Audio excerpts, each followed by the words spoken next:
Kenya Meat Commission na damu ile tulitengeneza pale Portland Cement. Sawa sawa.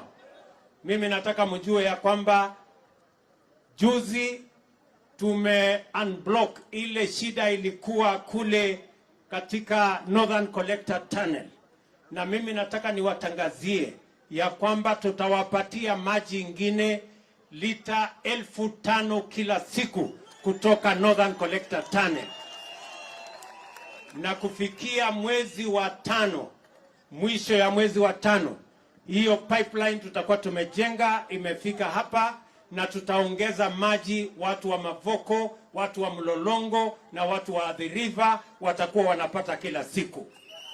Tunaelewana? Mimi nataka mjue vile vile, mbali na kupanga mambo ya maji, na tulikuwa na mkutano leo, tuko vile vile na maji ambayo tumeongea na gavana wenu, maji ya kutoka kule Masinga. Pale tumeweka tena milioni ingine 500. Tuhakikishe ya kwamba maji inapatikana Machakos, maji inapatikana Kitui County. Na hawa governors wawili wamekubaliana ya kwamba hiyo maji watagawana kwa heshima na kwa utaratibu, ndio watu wa Machakos na Kitui wagawane maji ambayo tutatoa pale Masinga. Muwapigie makofi hawa magavana wetu jameni. Hiyo ndio undugu. Hiyo ndio undugu tunataka. Hiyo ndio umoja tunataka. Hiyo ndio vile tunataka wananchi waishi pamoja.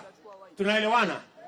Vile vile mimi nataka niwatangazie ya kwamba tuko na mradi ingine tunafanya hapa Machakos Town. Hapo tuko na mradi ya shilingi 1.5 bilioni ya kuongeza maji ya Machakos Town na kupanga sewage, ndio Machakos Town ikae kama city.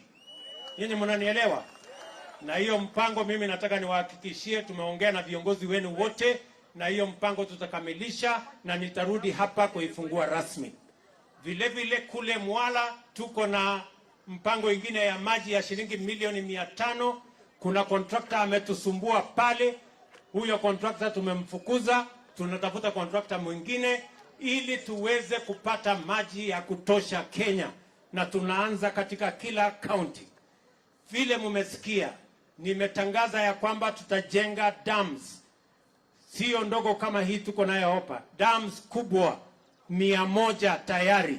Na mimi nataka niwaambie dams 33 tayari tumeapprove, inaenda katika stage ya pili. Zile zingine tunazifanyia feasibility study, kwa sababu tunataka kuondoa shida ya maji Kenya kwa kikamilifu. Na mimi nataka niwaulize wananchi wa Kenya, tushirikiane, tufanye kazi pamoja, ndio tuweze kubadilisha maisha yenu na tubadilishe taifa letu la Kenya kupitia kwa maendeleo. Tunaelewana?